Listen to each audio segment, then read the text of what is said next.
দুপুর বন্ধুরা, তো দেখো আজকে তোমরা তো জানোই আজকে একটা স্পেশাল দিন। তো তোমাদের নতুন করে কিছু বলছি না, তোমরা তো জেনেই গেছো যে আজকে কী স্পেশাল। তো আজকে এরকম আমার মেয়েও বসে গেছে। আমাকে আশীর্বাদ করবে হ্যাঁ সবাই।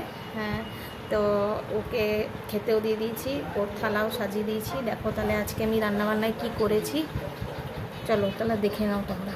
এখানে করেছি সাদা ভাত, টমেটো আলু পোস্ত, পটল ভাজা, আলু ভাজা, বেগুন ভাজা, ভেন্ডি ভাজা, বরবটি ভাজা, আর আমাকে বলেছে আমি মাছের মাথা খাবো, সে মাছের মাথা ভাজা। আর এখানে আছে টমেটো দিয়ে মুগের ডাল, মাছের ঝাল, আমের চাটনি, এখানে আছে পাঁচ রকম মিষ্টি, দই। আর এগুলো তো জানোই বাচ্চাদের স্পেশাল জিনিস। তো চলো তোমরা সবাই ওকে আশীর্বাদ করো। তাহলে চলো রাখছি, টাটা বাই।